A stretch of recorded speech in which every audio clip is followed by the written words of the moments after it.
What's up, guys? Welcome back to another Commander Deck Tech. This week we are doing Queen Marchesa, or in this case, Amunet, Tyrants End.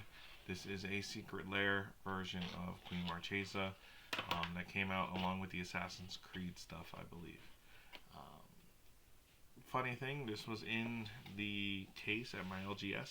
I didn't even know I wanted to build Queen Marchesa. But this was in the case at the LGS. I had some extra store credit I wasn't doing anything with. And I was like, yeah, why not? We'll try it. Let's build Queen Marchesa. This could be fun. Um, so, this card is 1 red, white, black. So 1 in Mardu for a Death Touch haste. When Amunet, Tyrants End enters the battlefield, you become the Monarch. At the beginning of your upkeep, if an opponent is the Monarch, create a 1/1 black assassin creature token with Death Touch and haste. So pretty much we want to become the Monarch to get the extra cards on our turn. And then we want our opponents to be the Monarch before it gets back to our turn so we can make some little 1/1 assassins. Now, the more assassins we make, obviously, the less likely our opponents are to attack us. So depending on the situation, you might not want the Monarch back. You never know. But, as always, link to the deck list is in the description box for you guys to go check out. And shout out to Architect, not a sponsor, but just the place I like doing the deck list on. They do have all the card prices for all the different apps you might use. Card Kingdom, TCG Player, Star City Games, Card Market, Card Hoarder, Mana Pool, things like that. So if you want to build this deck, you can use whatever site you like. Personally, I like using Card Kingdom so all the stuff comes in one place. But they also have the estimated bracket system for the Commander decks. It's not, in my opinion, the most accurate, but at least it gives you a rough idea. So, like always, guys, the list for this will be in the description box. Feel free to check it out. I am not going to go over the lands for this deck, except for one. There's one land in here that I wanted to mention, but we'll get that when we get there. So let's jump into this, starting with the artifacts. Got Arcane Signet, Commander Spear, Lightning Greaves, Orzhov Signet, Racer Scoreboard. Has start your engines, and then when this artifact enters, draw 2 cards and then discard a card. And when you have max speed, spells you cast cost 1 less to cast. So anything to get some reduction. We got Soul Ring, Swiftfoot Boots, and Wayfarer's Bauble. Help us get our lands. Soul Ring's a must, and running Greaves and Boots just seemed good in a deck that we want to keep our commander around to make 1/1s. Creatures in the deck, we got Alesha, who laughs at fate, is great in this deck. If you can get her swinging, when she attacks, put a +1/+1 counter on her. Then at the beginning of your end step, if you attack this turn, return target creature card with mana value less than or equal to Alesha's power from your graveyard to the battlefield. Alesha doesn't have to attack. You just have to attack. So there are times where you might get her to like 4 or 5 power, and then you just hang her back, so you get that trigger at your end step and you attack with something else. Burnished Heart, Eldrazi Displacer. Alesha and Burnished Heart together is great. Shout that out. Eldrazi Displacer to blink stuff, exile target creature, then return it tapped under its owner's control. So, like if you want to get Monarch back or something, or bounce a problem out of your way with Displacer, you can. Atali Primal Storm. General Enforcer. Legendary humans you control have indestructible, and then you can pay for exile target card from a graveyard. If it was a creature card, create a 1/1 white human soldier. Now, it is a 2-drop. Our commander is a legendary human, and so is our Lizolda that we're playing once we get there in a second. So, it's more to keep... Oh, and Alesha. So, it's more to keep our main creatures around. Yes, this is only a 2/3. It doesn't give itself indestructible, but it will help keep our commanders around a little bit. And some of our more important legendary humans. Goldspan Dragon to make some treasures. Harvester of Souls, when another non-token creature dies, you may draw a card. Because our commander has Death Touch. Our commander makes 1/1s with Death Touch. Things are going to be dying. Keteric Parasite, when an opponent draws a card, if you control a red permanent, you may have Keteric Parasite deal 1 damage to that player. Just kind of get some extra damage in. Because our commander is a red permanent, we are running a handful of red permanents. Might as well run Keteric Parasite. Lizolda Blood Witch, pay 2, sacrifice creature. Lizolda Blood Witch deals 2 damage to target creature or player if the sacrificed creature was red. Draw a card if the sacrificed creature was black. So this turns our 1/1 assassins into pay 2 draw cards. Also turns our red permanents, if we wanted to, into pay 2, deal 2 damage to something. So shock something. Generally, you're sacking the assassins, if you have extras, to draw a card. But Mangara of Corindor, exile Mangara and target permanent.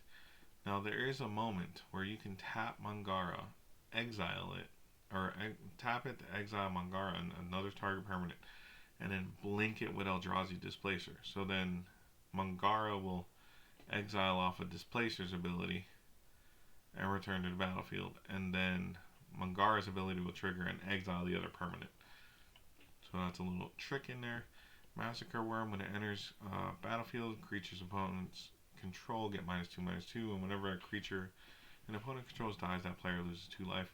So just kind of with the Death Touchers and this, and the Harvester Souls to help us draw some cards. Also got Morbid Opportunist. When one or more other creatures die, draw a card. This ability only triggers once per turn. Generally, with Monarch, we should be able to trigger this every turn. Professional Facebreaker, because we're going to be swinging, so we might as well make some treasures while we're doing it. Restoration Angel. It's a 4-mana flash flying. When this creature enters, you may exile target non-angel creature you control, then return it to the battlefield under your control. There's been times I've used Restoration Angel when they want to destroy Marchesa, or when they want to destroy Alesha. You flash in the Restoration Angel and then bounce the Alesha or bounce the Queen Marchesa. Obviously, you can use it on other targets, but those are the ones I find myself using it on the most. Simian Spirit Guide, self-explanatory. Solemn Simulacrum, the Speed Demon. Flying Trample, and at the beginning or end step, draw X cards, lose X life, where X is your speed. Generally, it's going to be 4, depending where in a game you end up playing the Speed Demon. Thornplate Intimidator, it has Offspring 3, so if you pay the additional 3, you can make a token copy of this spell that's a 1/1. But when it enters, target opponent loses 3 life unless they sacrifice a non-land permanent or discard a card.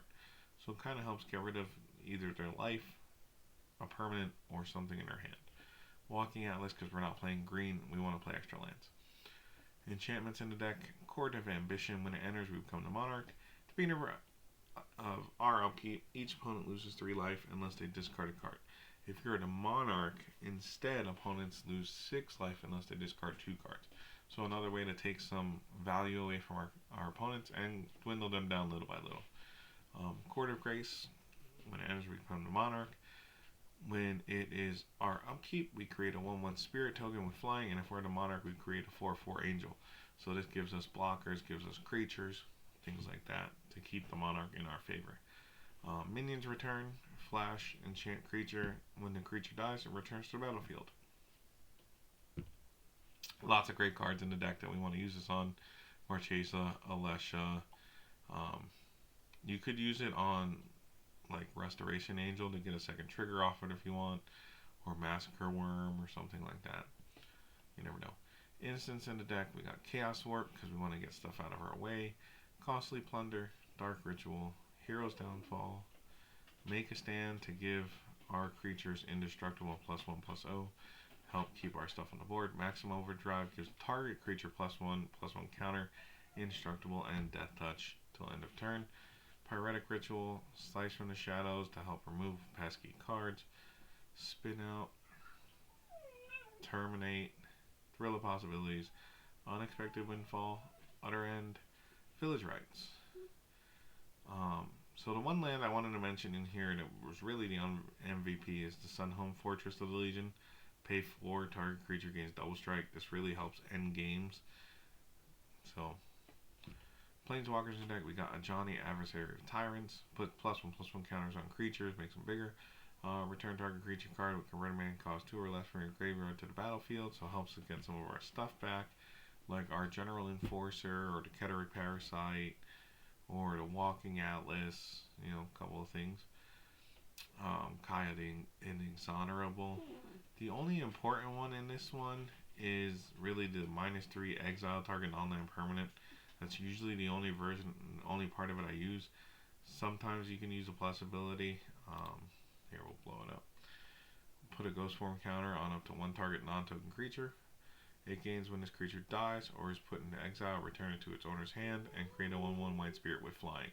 So you can put that counter on like Marchesa or something, and then when it dies, it'll bounce your hand. But generally, we're using it for the exile target permanent to remove stuff out of our way.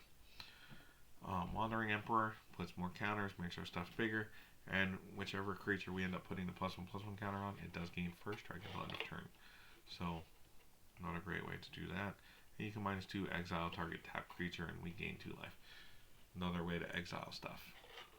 Lots of removal, because we want to exile our opponent's stuff so there's not in our way. Sorceries, Angelic Purge, another way to exile stuff. Blasphemous Act, Diabolic Tutor, Faithless Looting, Farewell, Graceful Restoration to bring stuff back from the graveyard. Ingarrick's Wakes, Board Wipe, obviously. Mana Geyser, Merciless Eviction, Overwhelming Forces, Profane Tutor, Razaketh's Right, Sign of Blood, Tormenting Voice, and Urza's Ruinous Blast. I know what you're saying, that's a lot of board wipes, because it's 1, 2, 3, 4, 5, 6 board wipes if you count Blasphemous Act. I get it, it's a lot of board wipes. But in a deck where you need to attack to get the Monarch, board wipes are important. And Farewell and Merciless Eviction are exile wipes with other options. So you're not just exiling creatures every time. Sometimes you're just in artifacts or enchantments or whatever. But yeah, guys, that is the Queen Marchesa Amnet's Tyrants End deck. Leave a comment down below what you guys think about this deck. Do you guys want to see an updated version of this deck? Because this is a deck I really enjoy. We'll probably do an updated version of it. Let me know what you guys think down below. Is there cards you might play that I don't have in here? Do you have a Monarch deck? Let me know. Like always, guys, deck list down below. Hopefully you guys enjoy the games. Play it, enjoy it, live it, breathe it, all that fun stuff. I will see you guys in the next video.